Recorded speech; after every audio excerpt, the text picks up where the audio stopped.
Jan Ozer here. I'm here with Romain Bouqueau from Motion Spell. We're at Mile High Video. It's cocktail hour. You represent Motion Spell and your product is GPAC. Tell us about that.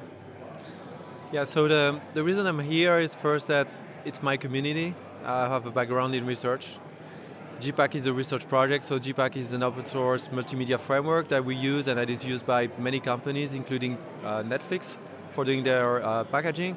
So it was a way for me to reconnect between engineering, research, and we have two research papers actually. One which is on MPEG SSR, which is a way to transmit ultra low latency while minimizing the number of requests that you do to the server so that it can scale. And the second talk that was just before today, it was about carbon footprint. So we were trying to leverage multicast to lower the carbon footprint. Okay, so GPAC is as you said, it's a multimedia framework. How many developers are using it? Do you keep track of that at all? So because it's open source, we don't track exactly how many people use it, but recently we made a calculation that all the GPAC projects generated more than 100 million downloads. It's a community of dozens of thousands of people, so that can be developers or power users, because you can use it from the command line like FFmpeg. Okay, and how does Motion Spell relate to GPAC? So we're offering professional services. We're also the exclusive licensor, so that gives security legally, I think, for some companies who don't want to advertise that they're using open source. Okay. You were primarily working with FFmpeg. That's how I came across your technology. You recently, I guess, signed an agreement with the people from GStreamer. Tell us about that. Yeah, so we discovered that a lot of people were really happy with the packaging technology that we have in GPAC, because we are recognized for this. But then GStreamer had a lack in this area. And so the GStreamer guys actually came to see us at an AB last year in 2024. And they said it would be really good to plug your award-winning packaging technology with GStreamer, which is known for its stability, especially for live. And so, yeah, we tried to do that, and we're pretty successful. Okay, so for people who are watching this, and there probably are none who don't know the difference between encoding and packaging, but why don't you go into the differences, specifically what it is that you supply as compared to either GStreamer or FFmpeg on the encoding side? Yeah, so the packaging is the step where you take your existing media components, so that can be audio, video, text, that can be metadata, for example, events, a SCTE35 for triggering advertisement. You take them and you put them together so that people can then distribute it and consume it. So typical formats are MP4, CMAF, Dash, HLS.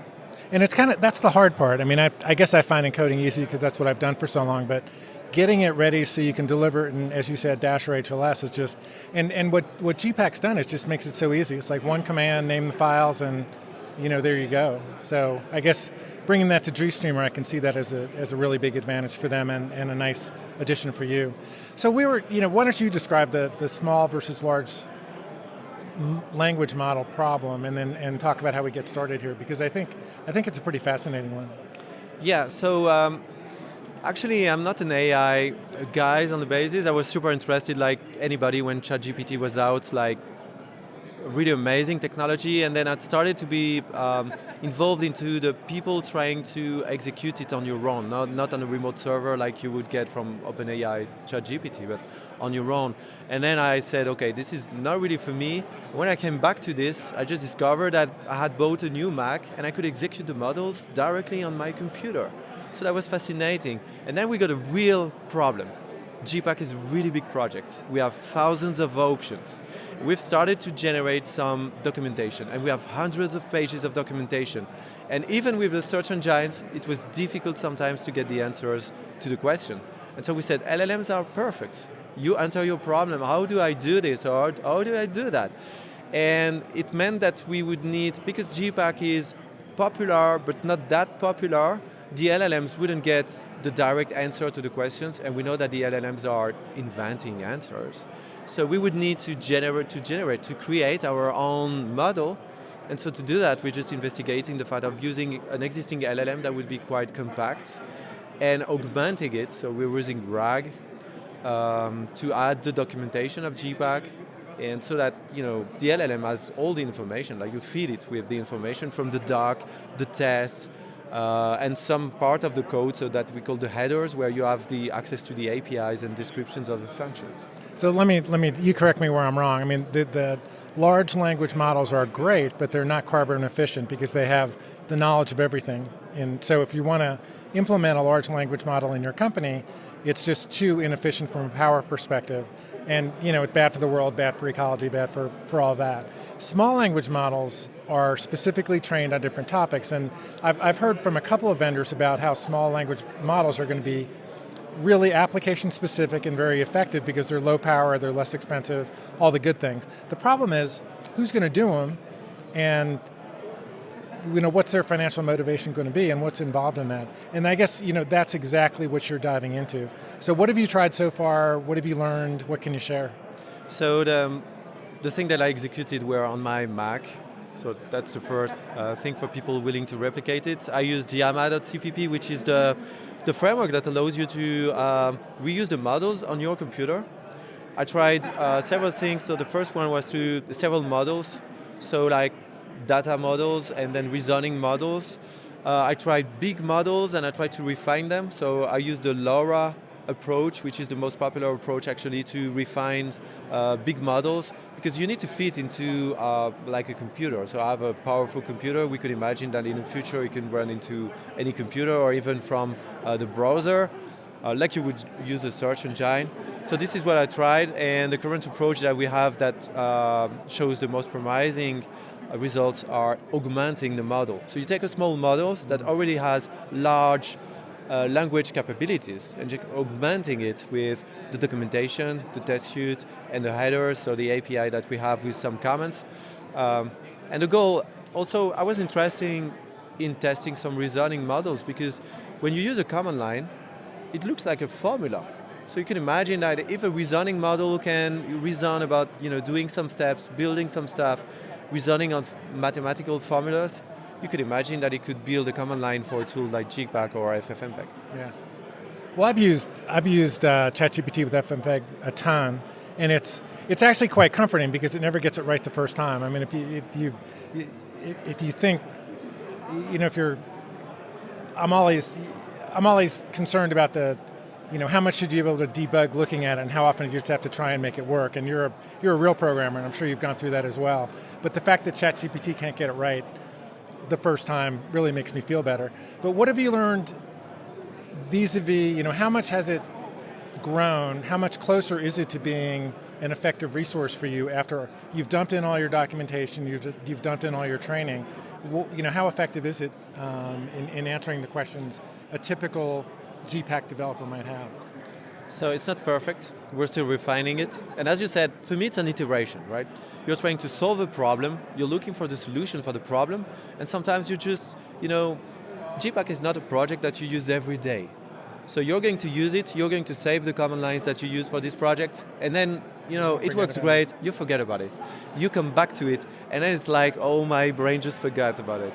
And what is great with these models is that they point you in some directions, and it's like, you can put your things together, like you get some information, you try it, it's pretty easy. We have some WebAssembly in GPAC, so if you can execute it, you can then execute GPAC directly from the browser. So what would be ideal for me is a combination between the documentation, the LLM, or the small model language, and being able to execute it directly in the browser so that in a seamlessly way you can iterate and make sure that it works for you. So I guess taking a step back, what you're trying to do is build a resource that's better for your customers than ChatGPT. How are you going to make that available to them once it's done? So the way I imagine it at the moment is, ideally I would like it to be available from a web browser. I know that Mozilla have made available through Firefox some models. I guess that at some point you could download directly the model. Like you download an installer for GPAC, you would download the model for GPAC, and then you would have access to this augmented help. For me, it's augmented support even, because it can answer your question directly. I can imagine that it can, ease everything in our operations on the open source side. because when you talk about customers, people are willing to pay to get the information from the experts. But then there is the open source side where we try to make people as independent as they can. So on GPAC we spend a fair amount of time trying to get the issues clean, so we have a number of issues compared to the size of the project, which is pretty low. But I know it's been pretty difficult for projects like FFmpeg has thousands of open issues, and people get pretty fed up to not have any information on this. It's pretty difficult to maintain. So do you ever see a small language model for FFmpeg, and who would be motivated to do that? Yeah, actually,